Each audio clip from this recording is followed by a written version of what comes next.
할렐루야. 변함없이 우리에게 은혜, 복을 베풀어 주신 하나님을 찬양합니다.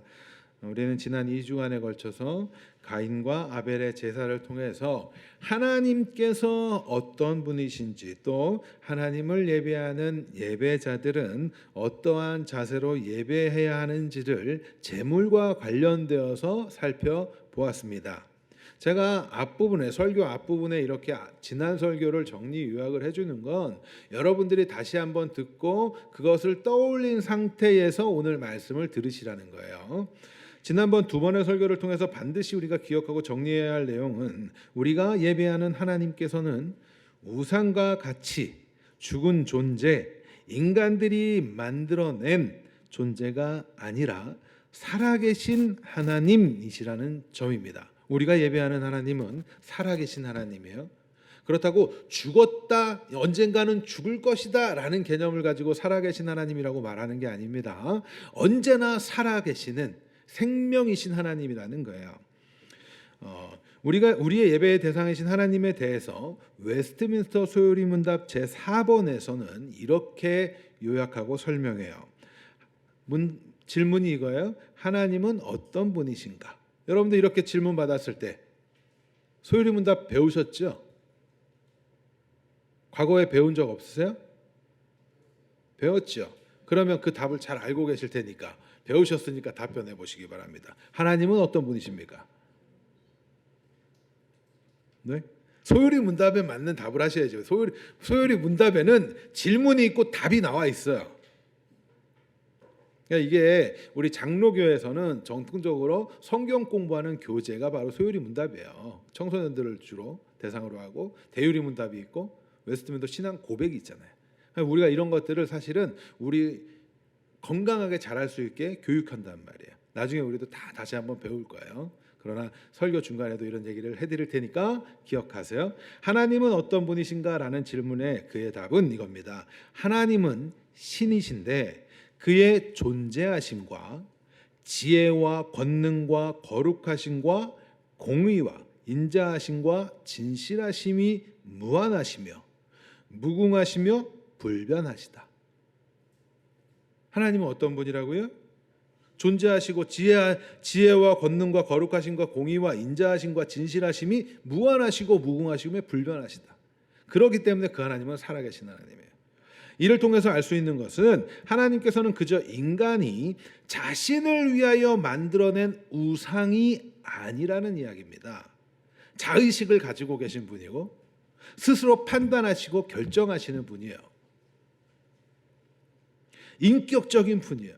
따라서 우리는 하나님과 관계를 맺을 수 있는 거죠. 우상과는 관계를 맺을 수 없어요. 그냥 일방적이잖아요. 내가 이렇게 할 테니까. 하지만 하나님은 그렇지 않아요. 살아계신 하나님이에요. 우리 항상 예배할 때 살아계신 하나님이심을 인식하고 인격적인 관계 가운데 하나님과 예배함을 통해서 교제하는 겁니다. 아시겠죠? 그런 마음으로 자꾸 오셔야지 그냥 예배를 설교 듣는 걸로, 많은 부분들이 이제 물론 그렇게 생각을 하지만 그렇지 않아요. 설교, 하나님과 말씀을 통해 교제하고 하나님과 말씀을 통해 하나님과 나누는 거예요. 그리고 찬양하고 하나님과 관계를 맺는 것에 포커스가 있는 거예요. 그러나 가인의 제사는 어떤 제사였습니까? 가인은 하나님을 살아계신 분으로 제사하지 않았죠. 그렇죠? 그저 자신의 행하는 것, 자신의 행위가 선한 것이고 옳은 것이고 의로운 것이고, 그래서 스스로 왕이 되어 있는 그 상태에서 하나님을 예배한다고 하기 때문에 그는 하나님을 우상처럼 만들어 놓고 예배하는 거예요. 내가 이거 좋은 거 내놨으니까 당신은 받기만 하세요 라는 거죠. 우리가 수많은 사람들이 종교행위를 그렇게 해요.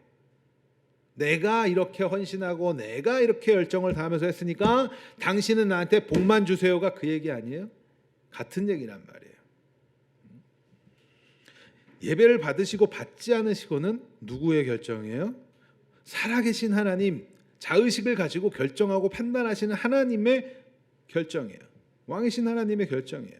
그의 지혜와 능력, 거룩함과 의로움, 선함과 진리를 통해서 스스로 결정하시는 하나님께 있음을 무시하고 그저 하나님께서는 판단도, 자기가 하는 일에 이유도 달지 말고 내 정성, 내 열정을 포장한 그 의를 내어놓고 그거 받으라는 거지. 그건 하나님을 우상으로 만들어 놓는 겁니다. 나를 그저 인정만 해주고 복이나 주는 존재로. 가인은 밭을 갈면서 자신의 죄를 깨달아야 했다고 설명했던 거 기억하실 거예요. 밭을 가면서 자신의 실체, 죄인된 자신에 대해서 더욱 깨닫고 그렇기 때문에 은혜를 사모하게 되는 자리로 나아갔어야 함에도 불구하고 그는 여전히 어떤 자? 자신이 왕인 자였어요. 믿음으로 제사를 드리는 것이 아니라 자신을 위한 예배. 하나님께서 받지 않은 그 종교 행위를 했던 그 모습이 바로 가인의 예배입니다. 자, 그렇다면 오늘날 우리의 예배는 어떻습니까? 지금까지 우리가 드려왔던 우리들의 모습은 어땠어요? 하나님을 살아계신 분으로 예배하고 있습니까? 아니면 그저 나를 위한 우상으로 생각하면서 제가 우상까지 그거는 아니죠. 그래도 하나님한테 기도도 하고 하니까 아니죠 라고 착각하시면 안 돼요. 우상을 섬기는 자들도 엄청 열심히 기도해요. 그저 나에게 복을 주는 존재쯤으로 생각한다면, 하나님의 존재를 무시한 채 내 앞길을 그냥 내가 이만큼 정성을 다했으니까 방해만 하지 말아주세요. 자신의 열정과 헌신을 지성으로 내어놓고 있다면, 만약 우리가 이런 마음으로 예배하고 있다면 우리는 아직도 여전히 그 가인과 같은 모습에 빠져 있는 거예요. 그러나 하나님께서 받으시는 예배는 하나님께서 주신 믿음을 통해 자신이 죄인됨을 인정하고 내가 옳지 않음을 인정하고 하나님의 은혜가 아니면 안 된다는 사실을 깨달으며 그 은혜 앞에 엎드려서 하나님께서 유일하게 기뻐 받으시는 제사인 예수 그리스도 안에서, 우리가 앞서서 요한복음 15장 교동문으로 읽었죠. 거기에 핵심이 뭐예요? 주님이 내 안에 내가 주님 안에, 하나님 주님과 붙어 있는 거예요. 그러한 제사를 드리는가 아닌가를 우리가 알아야 한단 말이죠. 아벨은 선지자로서 그런 믿음의 제사, 하나님의 은혜에 엎드린 하나님의 백성의 모습, 모델로 지금 서 있는 겁니다. 우리는 반드시 기억해야 됩니다. 하나님께서는 죄인들이 내어놓는 어떠한 것, 그것이 내가 생각할 때 아무리 선하고 착하고 좋은 일이어도 열심, 헌신, 내가 도에 지나치는 헌금을 한다 할지라도 하나님은 그걸 제물로 받지 않으시고 기뻐하지 않으세요. 죄인들이 행하는 것은 모두가 다 죄일 뿐이기 때문에, 죄를 더하는 것이기 때문에 오직 하나님 앞에서 거룩하고 흠이 없는 그 제물은 예수님밖에 없단 말이에요. 그래서 여러분들 예수님을 믿고 의지해야 하는 겁니다. 오직 예수여야 하는 이유가 바로 그거예요. 하나님이 받으시는 건 예수님밖에 없기 때문에. 그런데 우리가 예수님 안에서 어떻게 해요? 드려지는 거예요. 우리의 그 엉터리 같은 기도도 예수님의 기도가 덮어서 하나님 앞에 드려지기 때문에 하나님이 받으시는 거예요. 우리의 엉터리 같은 예배가 예수님의 그 예배가 덮어지기 때문에 받는 거예요. 그러니까 우리가 예수님께 감사하지 않을 수 있겠습니까? 여러분들 감사할 게 없어요. 감사할 게 없어요. 그거 왜 자꾸 그런 말이 나올까요? 자신의 삶에 자기가 내가 원하는 대로 뜻하는 대로 되지 않기 때문에 감사할 게 없다고 생각하는 거예요. 그러나 진짜 중요한 감사가 뭡니까? 여러분들에게 영원한 생명이 약속되어 있고 하나님의 자녀, 영원한 영벌을 받아야 하는 그 자리에서 하나님의 자녀라는 권세를 입은 그것만큼 감사할 일이 어디 있어요? 결코 그것은 흔들리지 않습니다. 빼앗기지 않아요. 때때로 우리는 믿음이 흔들릴 때가 있고 나약해질 때가 있어요. 그러나 그럼에도 불구하고 내가 흔들리지 않았기 때문에 이것이 안전한 게 아니라 하나님이 붙들고 있기 때문에 우리가 안전하다는 생각을 항상 가지셔야 돼요. 오직 예수만이, 오직 하나님의 은혜만이. 이 사실을 기억하고 예수님을 믿는 믿음으로 예배합시다. 그렇게 예배하는 예배자의 삶이 되길 간절히 소망합니다.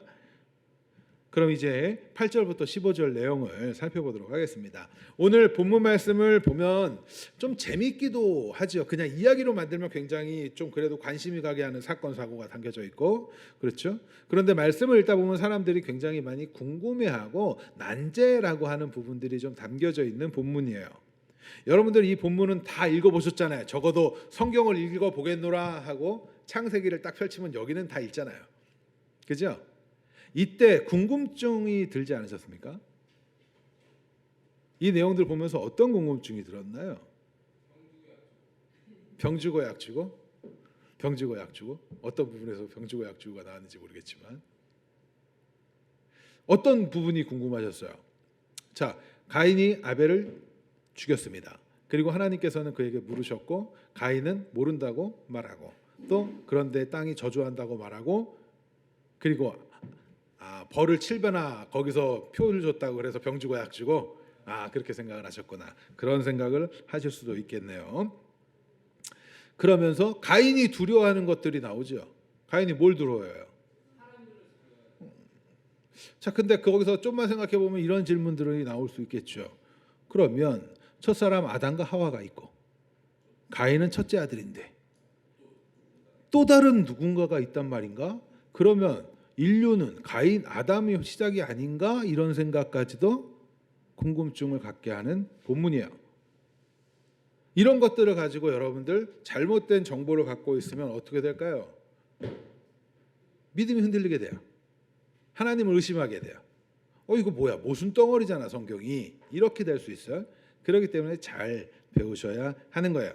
일반적으로 이 질문들을 제가 다시 한번 정리해서 나열해드리면 먼저 하나님께서는 가인에게 왜 아벨에 관하여 물으셨는가라는 질문을 가질 수 있어요. 왜요? 우리가 아는 하나님은 어떤 분이에요? 전지전능하신 분이에요. 모르는 것이 없으신 하나님이에요. 그런데 굳이 왜 물어보셔야 했는가? 이런 질문 해볼 수 있겠죠. 그렇죠? 뭐 답변을 아시겠는 분들은 답변을 속으로 하시면서 따라오시면 됩니다. 왜 굳이 아벨에 관해서 물을까? 또 하나님께서는 최초의 살인자, 그것도 형제를 죽인 그 살인마를 바로 사형, 직결심판, 직결심판을 하지 않으시고 죽음으로 처벌하지 않으시고 왜 이런 상황을 내버려 두시는가? 이런 생각도 할 수 있을 거예요. 또한 하나님으로부터 땅에서 저주를 받고 땅에서 피하여 유리하는 자가 되리라는 처벌을 받은 가인이 자신을 죽일 사람들에 대해서 염려하는데 이 질문, 그 다른 사람들은 과연 누구일까? 또 병주고 약주고라는 그런 표현이 나왔던 그런 내용들이 있을 수 있겠죠. 하나님께서는 심판하시고 근데 가인을 죽이는 자, 가인을 나를 죽이는 자 어떡합니까? 그러니까 너를 죽이는 자에게는 벌을 7배나 더할 것이다. 막 일어나면서 표를 주시고 그것도 좀 이해가 안 되고 또 과연 그 표는 뭘까? 많은 사람들이 이런 상징적인 표현들이나 이런 거에 굉장히 궁금증을 갖잖아요. 그렇죠? 네. 이런 궁금증이 생기면 사람들이 간혹 오류가 있겠구나라는 식으로 성경을 접근해요. 그러나 여러분들이 성경을 대하는 태도를 읽으시면서 가져야 하는 태도를 말씀드리겠습니다. 성경은 우리의 머리로 이해하지 못한다고 해서 오류가 있다 없다? 오류가 없다. 우리가 무지하기 때문에 아직 다 이해하지 못하는 것일 수 있다. 그것을 먼저 인정해야 돼요. 그리고 그 상태에서 하나님께서 더 중요한 것, 성경은 모순을 가지고 이야기하는 것이 아니라 선택적인 기록을 하고 있다라는 점이에요. 어떤 선택적 기록? 하나님께서 하나님의 계획과 뜻을 펼치시기 위하여 하나님 당신의 성품을 나타내게 보여주시고 또 그것을 통해서 우리를 구원하시는, 그죠? 하나님의 나라의 완성은 우리의 측면에서는 하나님의 백성을 구원하시는 거잖아요. 그러니까 구속의 계획에 대해서 그 관점에서 선택적으로 기록을 합니다. 성경은 백과사전이 아니에요. 성경은 모든 인류의 역사를 하나하나 나열하고 있는 책이 아니에요. 특별히 필요한 부분을 선택해서 편집하게 하는 지혜를 통해서 우리에게 전달된단 말이에요. 이해가 되시죠? 선택적 기록을 해요. 어떤 걸로? 우리 구원을 위한. 그렇기 때문에 성경이 충분하다는 것은 하나님이 하나님의 백성을 구원하신 데에 있어서 결코 부족함이 없어요. 차고 넘쳐요. 아시겠나요? 이 사실을 먼저 기억을 항상 하세요.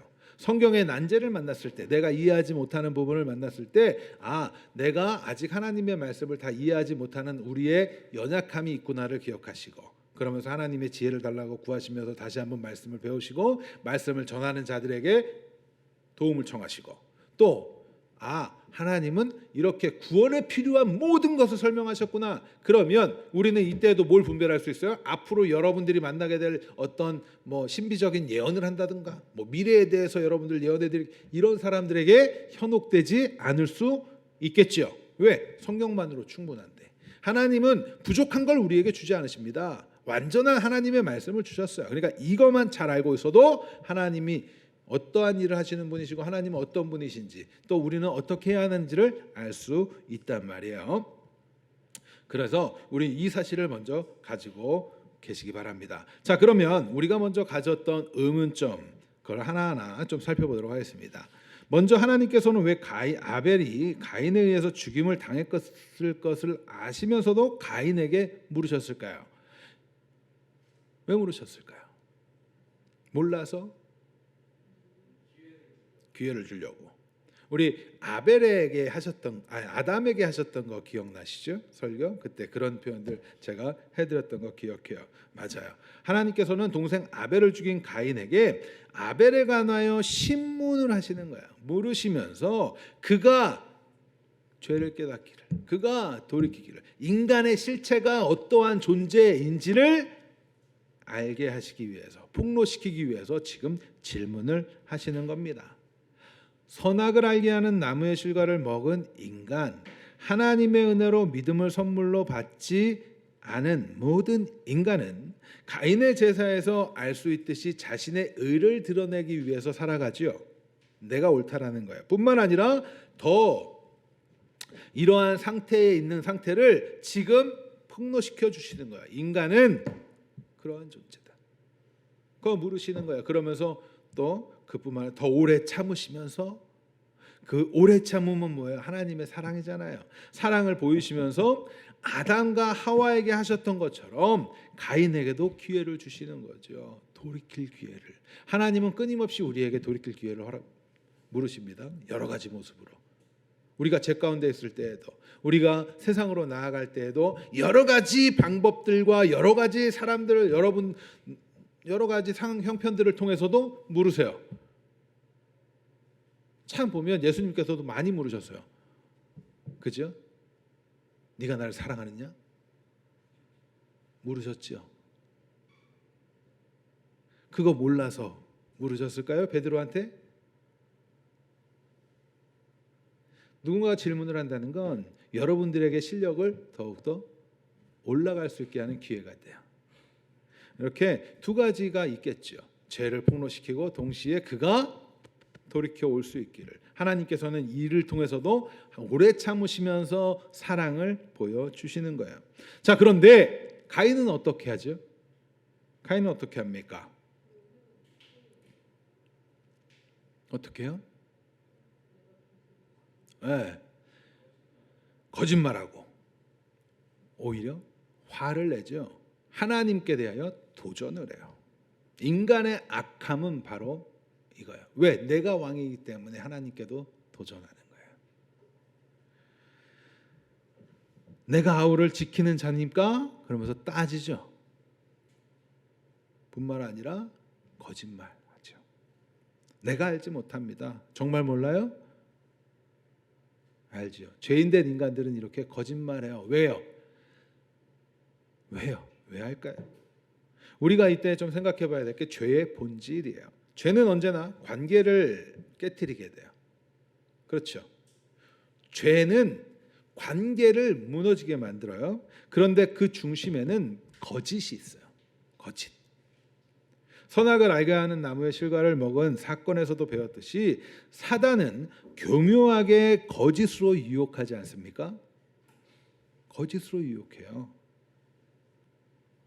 거짓말하는 것은 단순히 남을 속이고 감추고 상황을 모면하고 회피하기 위함이라고 생각을 할 수도 있지만, 그 깊은 내면에 들어가면 어떤 심리가 있어요? 교만함이 있어요. 왜 거짓말해요? 여러분들 우리 거짓말 다 해봤잖아요. 거짓말 왜 합니까? 거짓을 통해서 얻고자 하는 건 내가 남을 속이는 것이고, 그를 통해서 얻고자 하는 건 내가 잘못됨을 감추기 위하는 거예요. 그러면 거짓말이라는 술수를 쓴다는 건 내가 그를 속이겠다는 건 그보다 뛰어남이 있다라는 사실을 그 안에 내포하고 있는 거예요.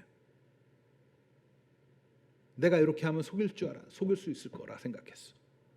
그건 뭐예요? 내가 당신보다 지혜롭고 내가 당신보다 옳음이 이 거짓말로 표현이 되는 거예요. 그런데 우리 흔히들 자녀가 부모님께 거짓말하면 대부분 다 걸리죠. 왜 그래요? 부모가 세상에서 연륜이 더 많고 지혜가 더 많기 때문에 보이는 거예요. 그런데 자녀들 왜 거짓말해요? 상황을 모면하겠다라는 그 모습이 있지만 깊은 곳에서는 내가 어머니를 속여 먹어서 내가 얻고자 함이 있는 거예요. 교만한 거예요. 여러분들 우리 거짓말 안 하도록 그렇게 살아갑시다. 우리의 일상에서 습관이 돼야 돼. 습관처럼 거짓말하는 거 그거 굉장히 잘못된 거예요. 차라리 매를 맞으시고 차라리 내가 사과를 하고 머리를 숙이세요. 거짓말 안 하도록 노력하셔야 돼요. 습관적인 거짓말하는 자들 그 교만함, 내가 상대보다 더 많은 지혜를 가지고 있다고 그런 심리가 담겨져 있는 거예요. 자신의 행동에 대한 책임을 회피한 채 언제나 자신이 선이라고 생각하는, 자신이 의라고 생각하는 그 죄의 본질. 가인은 동생 아벨에 대해서 물어오신 하나님께 자신의 죄를 자복하고 하나님 앞에 엎드려야 했죠. 그렇죠? 그러나 오히려 자신의 그 하나님을 향해서 거짓말을 해요. 자신에게 물으신 하나님을 속이려고 해요. 여전히 자신이 옳다라는 거예요. 교만한 것이죠. 이런 거짓말하고 거짓된 행위를 하는 것은 모두가 죄인인 우리의 실체를 나타냅니다. 요한복음을 보시면 예수님께서 이렇게 말씀하셨어요. 8장 44절입니다. 같이 읽겠습니다. 8장 44절. 같이 읽습니다. 시작. 너희 아비의 욕심대로 너희도 행하고자 하느니라.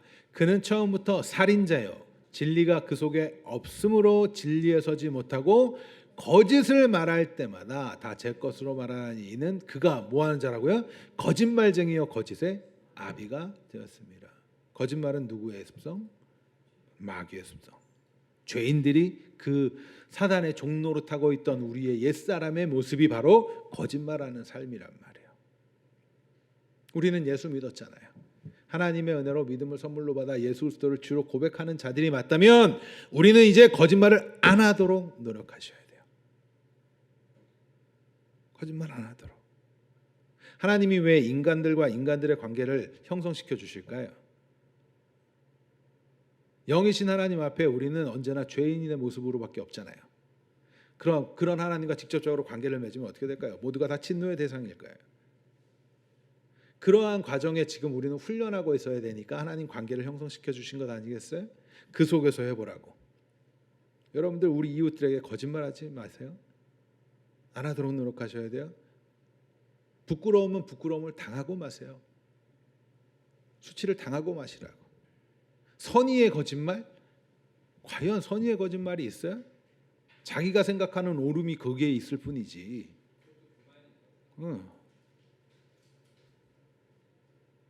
관계를 어떻게 상황을 모면하고 싶어하는 자기의 꾀인 거예요. 차라리 그런 상황을 안 만들려고 노력을 하셔야지. 거짓말하는 것은 죄인들의 실체입니다. 하나님께서는 가인에게 동생에 관하여 물으시면서 마치 아담과 하와에게 행하셨던 것처럼 죄를 깨닫고 회개할 기회를 주시기 위해서 물으셨어요. 그러나 죄를 더욱더 행할 뿐이죠. 우리의 모습에서 여러분들 가인의 모습은 없습니까? 가인의 거짓말 안에는 자신은 아벨을 죽이지 않았다는 사실을 전제로 한 거짓말이에요. 우리는 이 안에서 살인에 관해서 조금 더 생각해 볼 필요가 있어요. 가인의 범죄 살인. 성경에서 생명에 관해서 매우 중요하게 이야기하죠. 생명. 왜 그래요?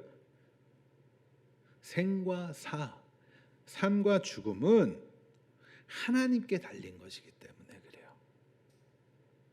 생명은 하나님께 달렸어요. 죽고 사는 것 하나님께 달렸어요. 우리가 그래서 자신이 목숨을 스스로 해하거나 막 이러는 것들이 그렇게 죄 취급을 받는 거야. 생과 사는 주권이 누구에게 있다? 하나님께 있다. 하나님께 있어요. 그러나 가인은 동생을 어떻게 했어요? 살해했어요. 죽였어요. 살인을 저질렀어요. 하나님의 주권에 도전하는 행위인 거예요. 간혹 사람들이 말하죠. 나는 살인을 저지른 적은 없어요. 적어도. 여러분들 여기에 살인 저지르신 분 없지요? 살인 저지른 사람 없어요. 그런데 우리는 이 살인에 대해 생각해 보면서 우리에게서 가인의 모습을 찾아봐야 돼요. 그렇게 반문할지도 모르겠어요. 나는 살인 안 저질렀는데 왜 자꾸 우리에게 가인 이런 모습을 찾으라고 하는가? 그런데 생각해 보세요. 우리는 때때로 내가 원하는 것을 얻어내기 위해서 다른 사람을 밟고 올라가려고 노력하죠. 내가 1등이 되려면 뭐 해야 돼요? 내 밑에 깔아주는 사람이 있어야 돼요. 그들을 밟고 올라가야 내가 1등을 해요. 여러분들 공부 열심히 하거나 일 열심히 하거나 이런 거 다 중요해요. 믿는 자들은 더 열심히 해야 돼. 그런데 내가 남들보다 높아지기 위해서 하면 안 돼요. 신앙인은 내가 하나님께서 주신 비전이 있고 그 비전을 이루기 위해서 하다 보니까 다른 세상의 평가가 너가 1등이야 라고 평가를 받는 것과 내가 얘들보다는 뛰어난 사람 돼야지, 그래야 내가 편안한 삶 사니까 내가 얘들보다 높은 데 올라가야, 이런 생각을 가지고 하는 건 다릅니다. 아시겠죠? 항상 이것을 명심하셔야 돼요. 항상 이것을 명심하셔야 돼요. 자, 우리가 때때로 원하는 것을 얻어내기 위해서 다른 사람을 밟고 가려고 하고, 자신의 욕망을 해결하고 자신의 만족을 위해서 거짓을 행하기도 하고, 이를 얻고 누리기 위해서 타인이 피해를 입는 것쯤은 생각 안 할 때도 많이 있죠.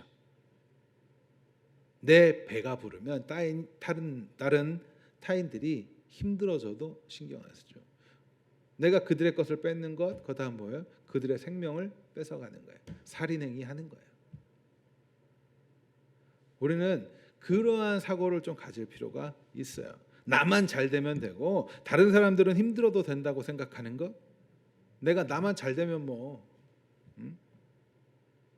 저는 제가 간혹 말씀드리지만 너무나 안타까운 건 한국의 기독교인이 많이 줄었다고 해도 한국의 기독교 숫자가 굉장히 많은 편이잖아요.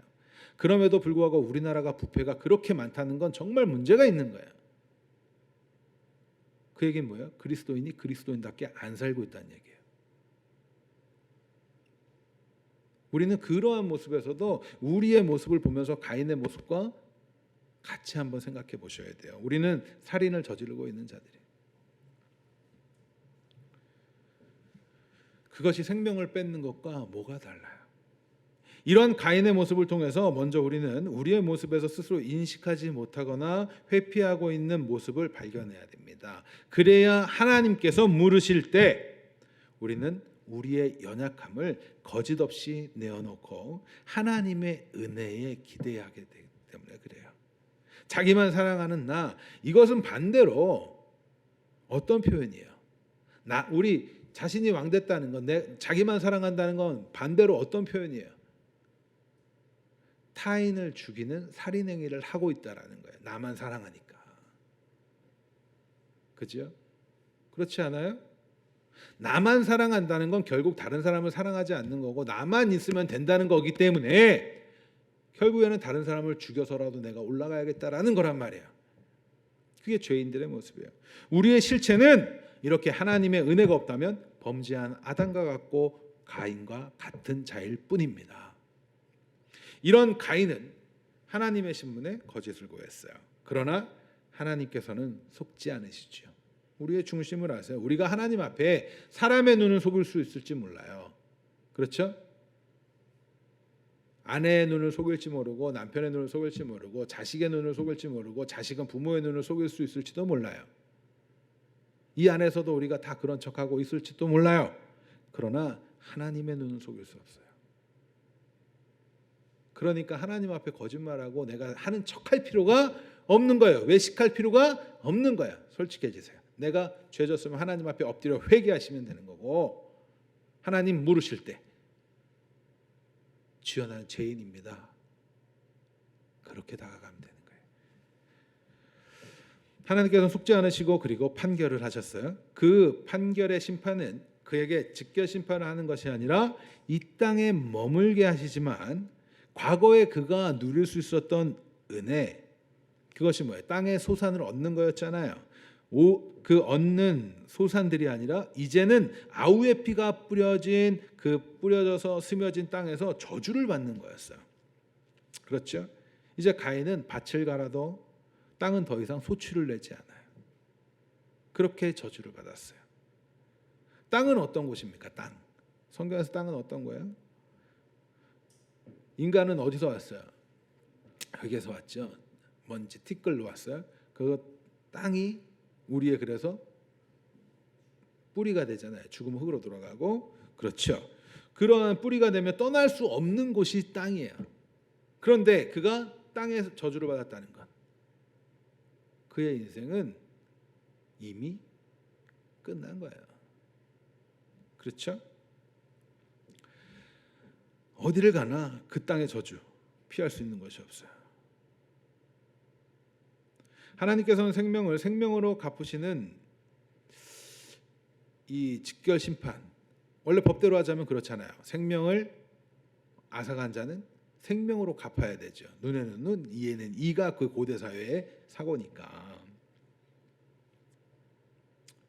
그런데 당장에 그렇게 육신의 그 생명을 걷어가지 않으셨어요. 그러나 그는 땅에서 그렇게 심판을 받는 것이죠. 왜 하나님 직결 심판을 하지 않으셨을까? 그리고 그가 왜 세상을 떠도는 유리하는 자가 신세가 되게 하신 것일까? 여전히 우리는 이 안에서 하나님의 은혜를 이제 생각해 볼 때가 되었습니다.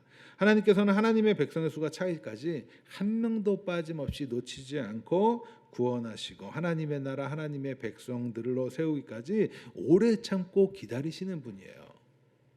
자, 만약 가인이 죄를 지었어요? 그냥 그를 다 쳐버렸어요. 그러면 예수님은 죄인을 위해서 오셨다고 했는데 어떻게 되겠어요? 그죠? 하나님의 계획이, 플랜이 이렇게 펼쳐져 가고 있는 거예요. 하나님의 백성으로 세우시기 위해서 오래 참고 기다리시는가. 그렇기 때문에 하나님께서는 가인을 바로 심판하시는 게 아니라 세상에 떠돌아다니는 자로, 하나님의 은혜가 아니면 못 사는 인간이었으나 그 은혜에서 떨어진 자로 지금 내버려 두시는 거예요. 그 안에 하나님의 계획이 있다는 것이죠. 자, 이런 상황이 되자 가인이 어떻게 합니까? 하소연을 하죠. 벌이 너무 무겁습니다. 그런데 간혹 이 부분을 읽으면서 사람들이 이렇게 생각을 하기도 해요. 아, 가인이 이제 이 심판 딱 받으니까 드디어 회개를 하나 보다. 그래서 하나님 제가 너무 무거워요, 막 이러는 것처럼 뉘앙스로 읽는 경우가 있는데 사실은 그렇지 않습니다. 이건 뭐예요? 하나님의 판단이 지금 과하다, 옳지 않다라고 말하고 있는 거예요. 여전히 따지고 있는 거고 억울하다는 거예요. 그렇게 지금 하나님 앞에 얘기해. 인간은 이렇게 악해요. 하나님이 깨닫게 해주지 못하면 이렇게 악해요. 하나님께 정면으로 도전한다니까요. 우리의 모습은 그러지 않습니까? 만약 가인이 하나님의 판결에 자신의 죄를 이제 깨닫고 회개했다면 어떻게 했을까요? 여러분들 자녀를 혼내보신 분들 알잖아요. 딱 했는데 애가 딱 깨닫는 것 같아. 그럼 어때요? 너 오늘부터 뭐 이렇게 해. 그러면 어떻게 해? 이러면서 네, 그럴 수밖에 없죠. 하나님, 근데 엄마 난 이렇고 저렇고. 그러면 뭐라 그래? 이게 아직 못 깨달았네. 이렇게 되지 않아요? 정신 못 차렸네. 나오지 바로. 야, 정신 못 차렸네. 지금 뭐야? 그런 정신 못 차리는 거야.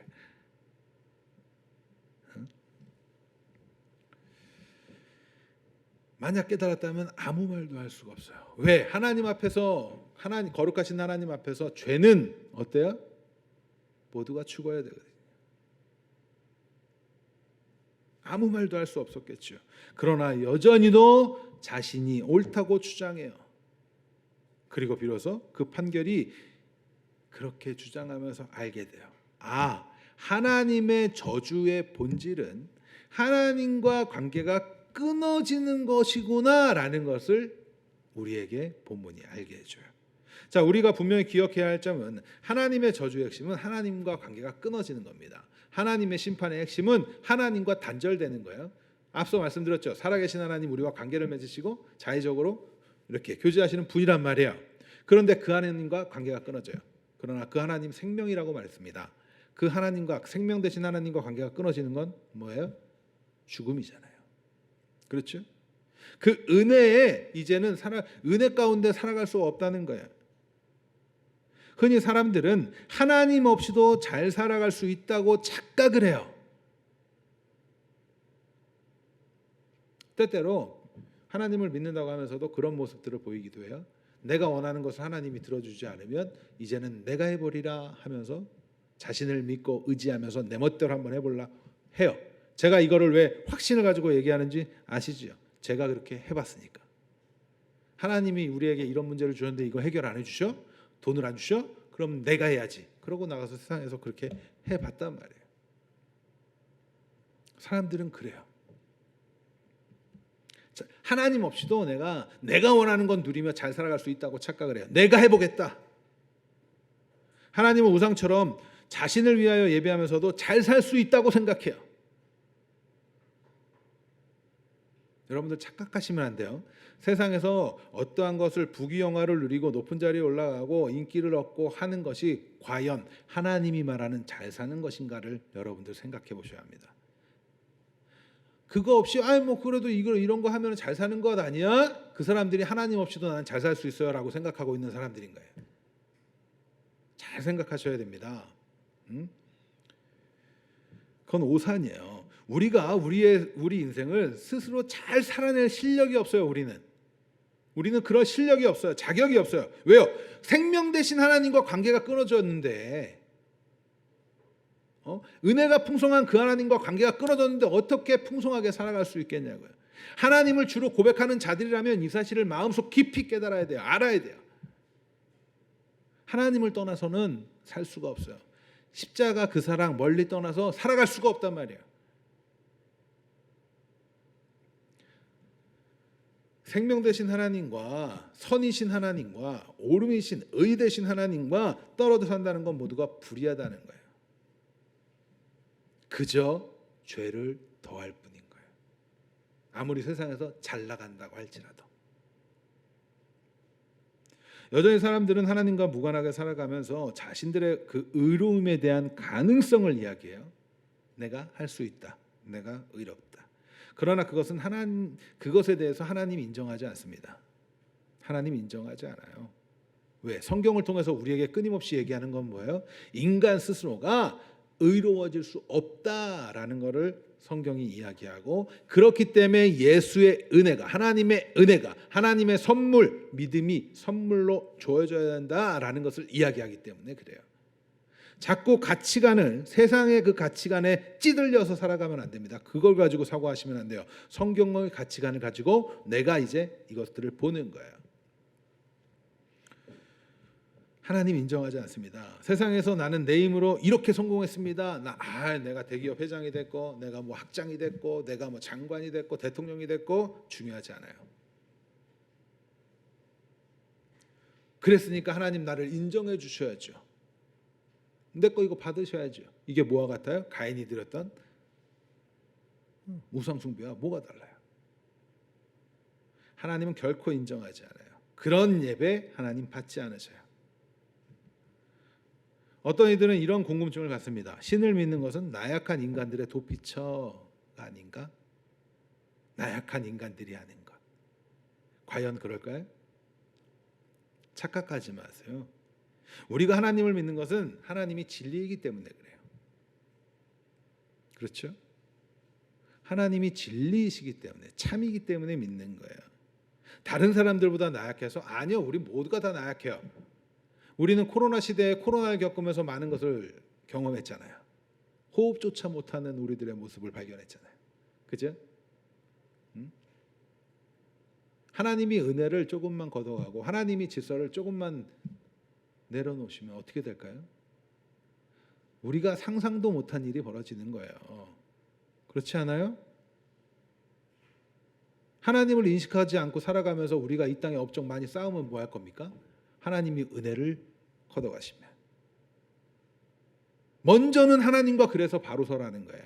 그 하나님의 뜻을 알고 하나님의 백성으로서 이 땅을 살아가면서 주어진 역할과 주어진 달란트를 개발하면서 살아가라는 거예요.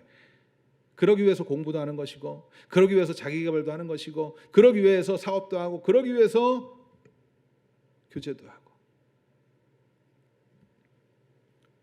우리가 하나님을 믿는 건 하나님이 진리이기 때문입니다. 다른 사람들보다 능력이 없어서가 아니에요. 죄인된 우리가 행하는 모든 것이 하나님 앞에서는 죄의 덩어리들이기 때문에 그래서 하나님을 믿을 수밖에 없는 거예요. 믿음을 선물로 받았으니까. 이런 착각을 하는 사람들은 하나님에 대해서 그저 그 복을 빌면 주는 분으로 생각하기 때문에 그래요. 그러니까 내가 이거를 내 스스로 할 수 있는데 굳이 왜 신을 의지해야 돼? 라는 생각을 갖고 있다는 건 그 안에 기복적인 사고가 갇혀 있기 때문에 그런 거예요. 그래서 자신이 해보겠다, 내가 할 수 있다라고 말하는 것입니다. 그러나 성경을 통해서 예수님을 믿는 자들이 안 믿는 자들보다 더 무능해서가 아니라 그가 진리이기 때문에 하나님께서 이를 기뻐하지 않기 때문에 그것을 깨닫는 은혜를 입었기 때문에 믿을 수밖에 없는 거예요. 물론 모든 인간은 무능력합니다.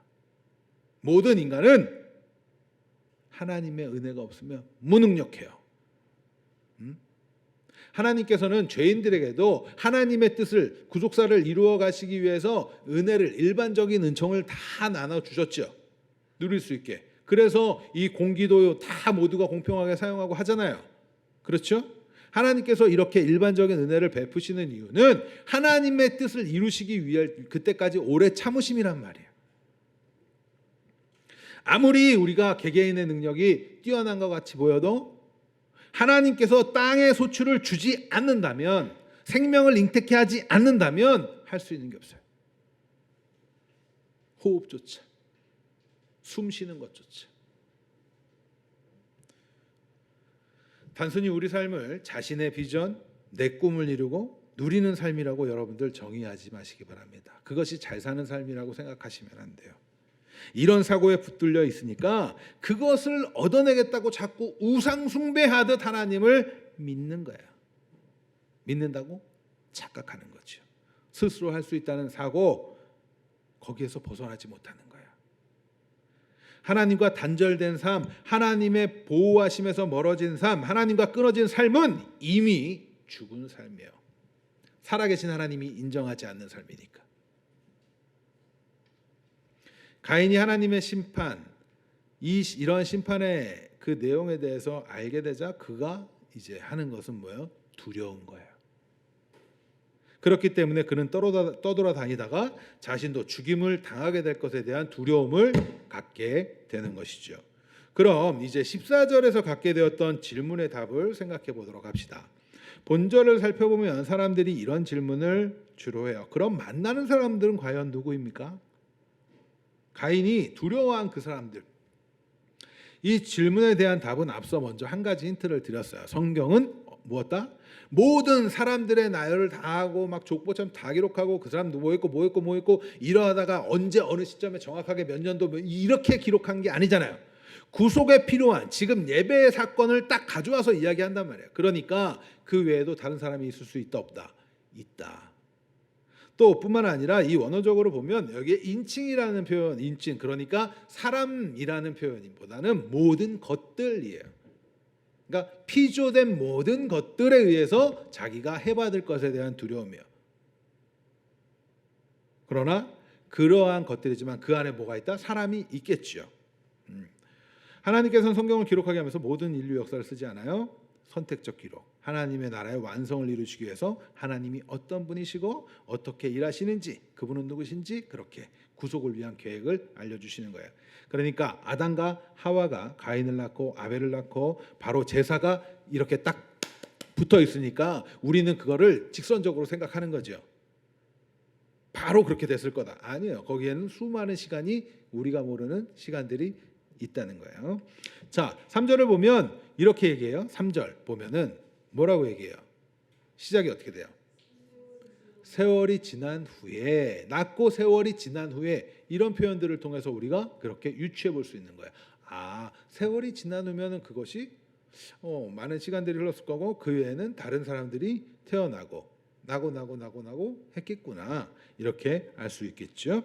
많은 시간이 흘렀기 때문에 인류는 번성하는 상태로 그렇게 할 수 있습니다. 그래서 만나는 무엇이 존재하는 모든 것들, 그거에 대한 두려움이라고 할 수 있겠죠. 자, 그 부분은 이제 해결이 됐어요. 우리는 이 안에서 하나님과 끊어진 관계, 그 저주와 심판이 얼마나 이제 두려운 일인지에 대해서 좀 더 생각해 볼 필요가 있습니다. 주님을 멀리 떠나 살아가는 삶은 불안한 삶이 될 수밖에 없어요. 하나님의 백성이 아닌 자들은, 그리고 아직 그 은혜를 깨닫지 못한 자들은 하나님과 떠나 있는 삶 자체가 불안한 삶이란 사실조차 인지를 못해요. 그러나 하나님이 택하신 그들은 하나님과 멀어지는 삶을 살아가면 살아갈수록 불안함을 느껴요. 그것도 여러분들이 기억하실 필요가 있어요. 물론 어떤 사람들 정말 모르죠. 하나님의 은혜가 없으니까. 자, 우리가 살면서 가장 편안함을 느낄 때가 언제였을까요? 태어나서부터 지금까지. 여러분들이 가장 편안했을 거라고 생각하는 때 언제였을까요? 뱃속? 뱃속. 맞아요. 부모님 품에 있을 때. 그렇죠. 부모님 품에 있을 때 우리는 기억하지 못하지만 그때를 가장 편안하게. 그래서 제가 생각할 때 갓난의 기억이 아니었을까? 부모님이 이렇게 안고 있을 때, 그 심장 소리가 서로 교감을 하고 있을 때. 그렇죠.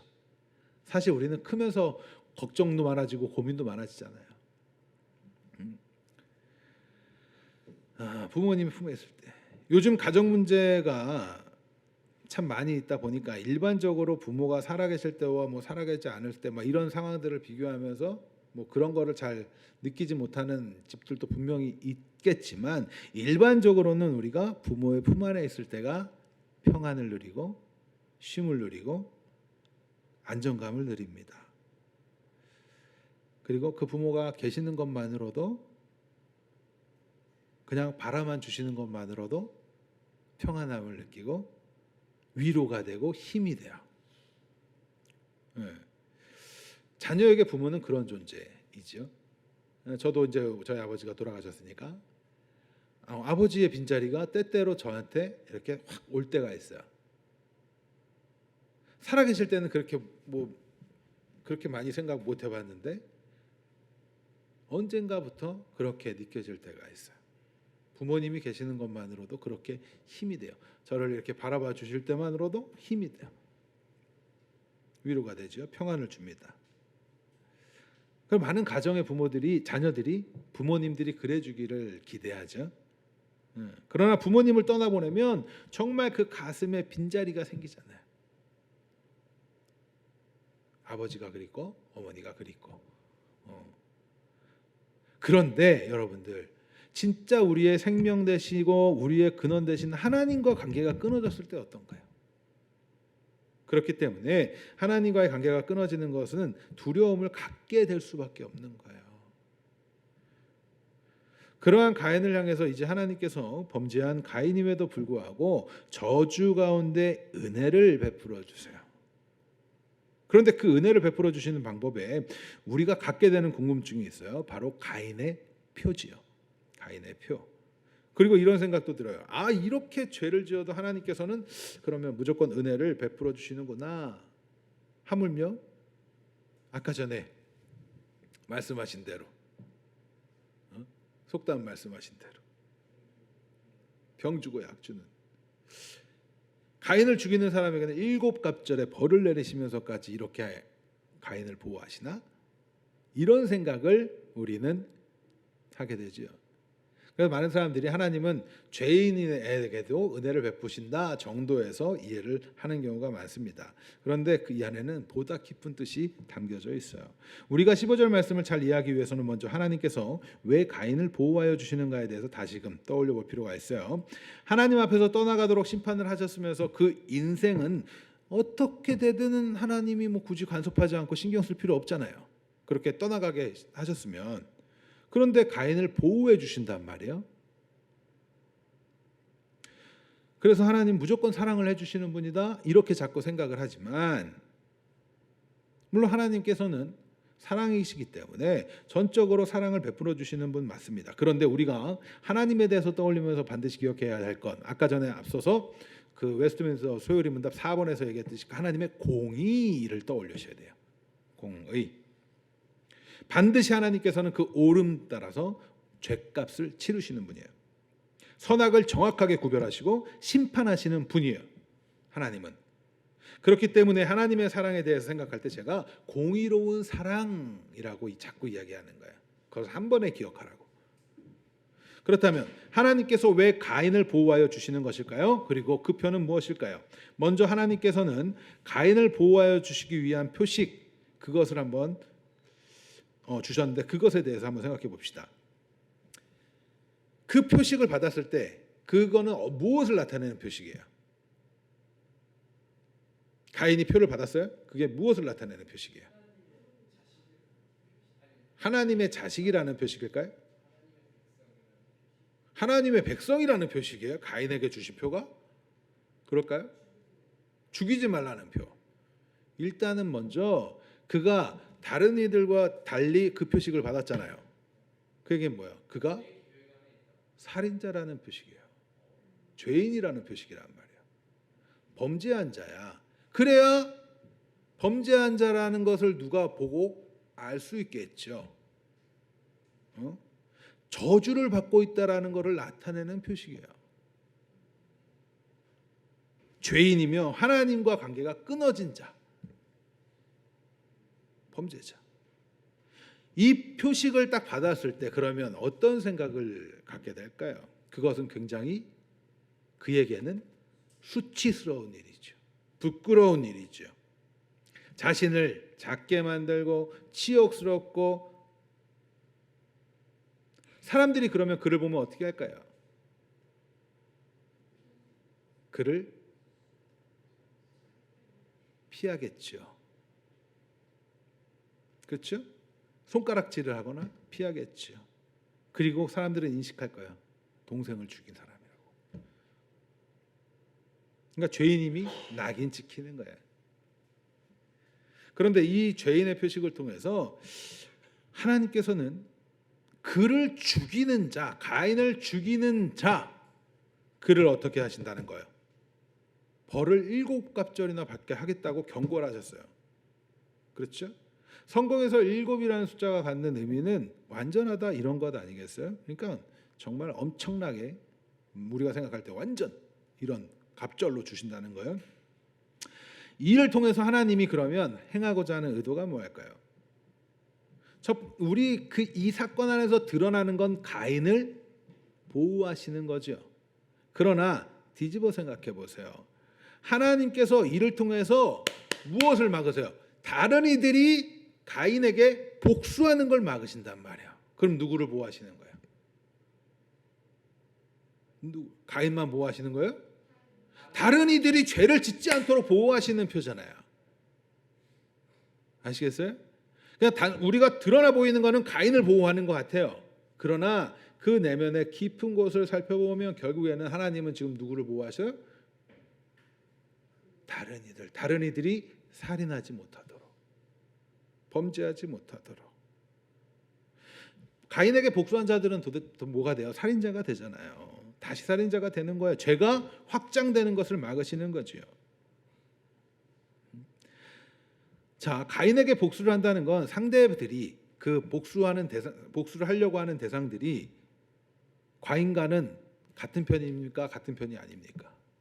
같은 편이 아니겠죠. 그러니까 복수를 하겠죠.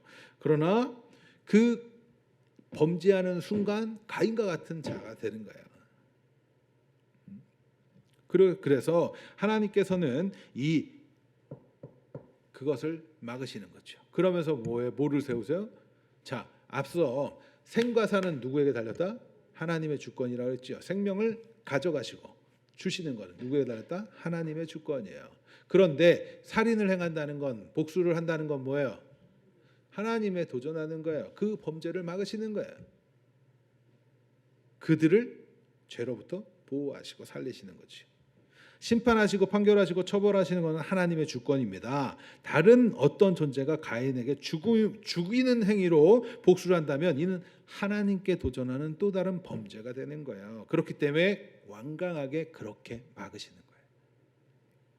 따라서 하나님께서는 이 가인을 보호하시는 은혜를 펼치심과 동시에 다른 이들을 보호하시는 그 하나님의 깊은 은혜가 담겨져 있는 거예요. 생명의 주관자가 하나님이심을 선포하면서 말이죠. 자, 출애굽기나 레위기, 민수기에 기록된 하나님의 율법에 의하면 살인자는 마땅히 처형을 해야 돼요. 이 창세기가 언제 쓰였다고요? 출애굽 당시에 쓰였잖아요. 그러니까 처형을 해야 되는 그것을 갖고 있는 사고에서 지금 쓰고 있을 거란 말이에요. 하지만 하나님께서 최초의 살인자 가인을 살려주셨어요. 영적으로는 떠나가게 되지만 살려줬단 말이에요. 그러면서 표를 주셨어요. 이를 통해서 하나님께서는 심판을 뒤로 미루셨지요. 오래 참으면서 마지막 때까지 한 명도 남김없이 구원하시는 그때까지 오래 참으시기 위해서 지금 이렇게 해간다고 말씀을 드렸습니다. 다시 말씀드리지만 우리는 이 표식을 통해 하나님의 은혜를 단순히 죄인된 가인을 보호하겠다라는 은혜를 베풀어 주시겠다고만 하는 생각에서 머물러서는 안 돼요. 하나님께서는 가인에게 저주를 받은 자임을 표하시고, 그렇죠? 저주받은 자임을 표하시고 그렇게 인치시고 이를 통해서 하나님의 주권을 나타내시고 동시에 하나님의 백성들이 범죄하지 않도록 보호해 주시는 것이 이 안에 담겨져 있는 거예요. 살리는 것이 이 안에 담겨져 있는 거예요. 죄인의 표, 그러나 그 죄인의 표로 인하여 하나님의 백성이 사는 것. 이 표현을 잘 기억해 보세요. 죄인의 표, 그러나 그 죄인의 표로 인해서 하나님의 백성이 사는 것. 왠지 성경에서 나타나는 어떤 표식과 비슷하게 떠오르지 않아요? 죄인들의 표, 수치, 그 표와 그런데 그거를 낙인받고 그 일을 통해서 다른 누군가가 구원을 받는 것. 뭐가 떠올라요? 십자가가 떠오르지 않아요? 십자가가 떠오르지 않아요? 그렇죠? 죄인의 표식, 수치로운 표식이지만 떠오르는 표식은 바로 십자가예요. 성경에서 나무에 매달리는 것을 하나님께 저주를 받은 것이라고 이야기해요. 나무에 매달린 게 저주를 받은 거라고요. 신명기 21장 23절. 제가 빨리 끝내려고 그랬는데 빨리 안 끝나지네요. 같이 읽습니다. 시작.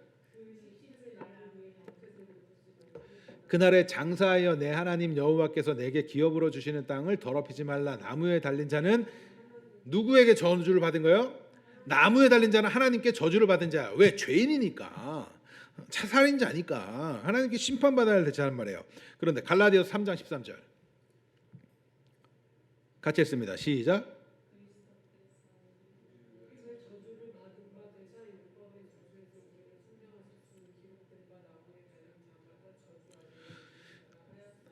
자, 그리스도께서 우리를 위해서 뭐를 받았대요?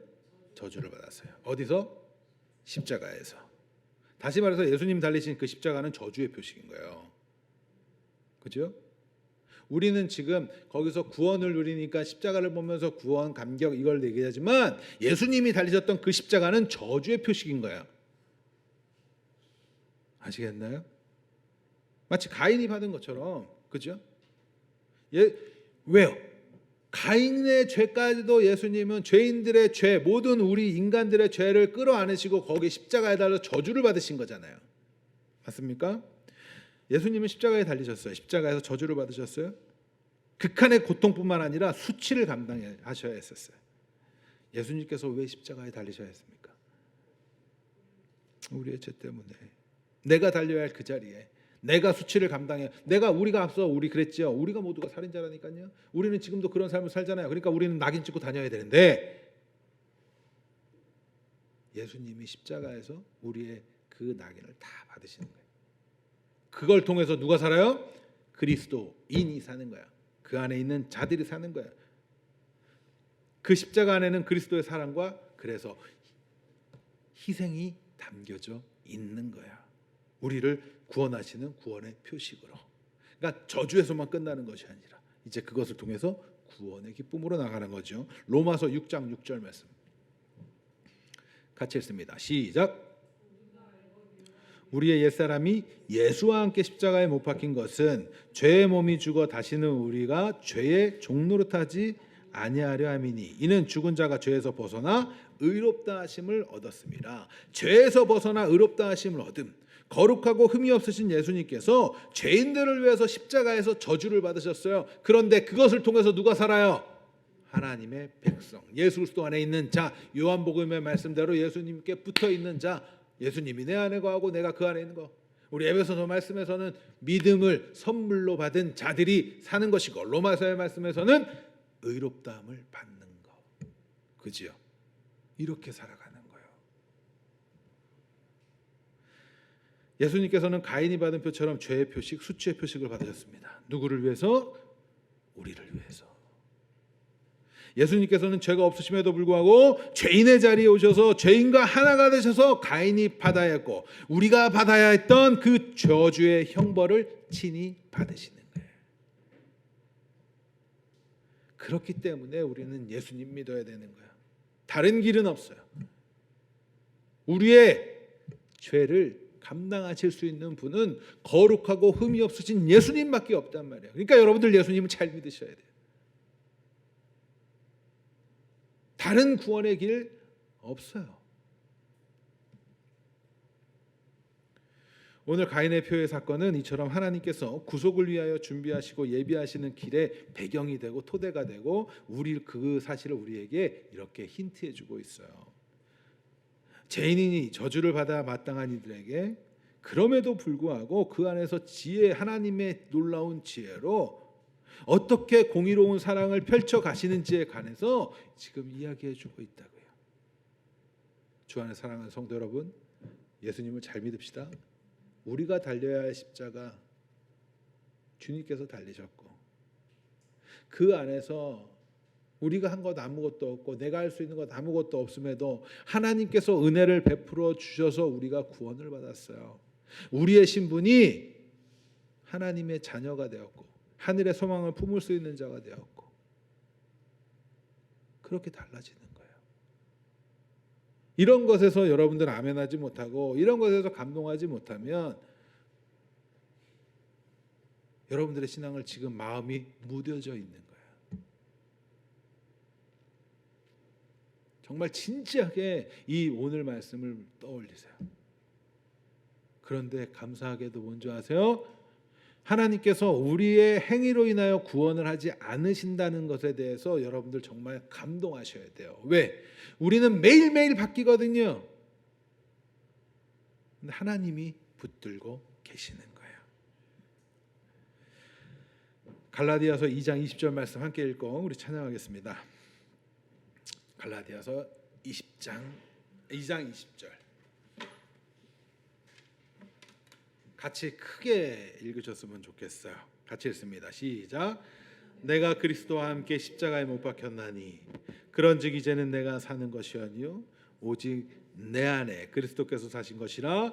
이제 내가 육체 가운데 사는 것은 나를 사랑하사 나를 위하여 자기 자신을 버리신 하나님의 아들을 믿는 믿음 안에서 사는 것이라. 아멘.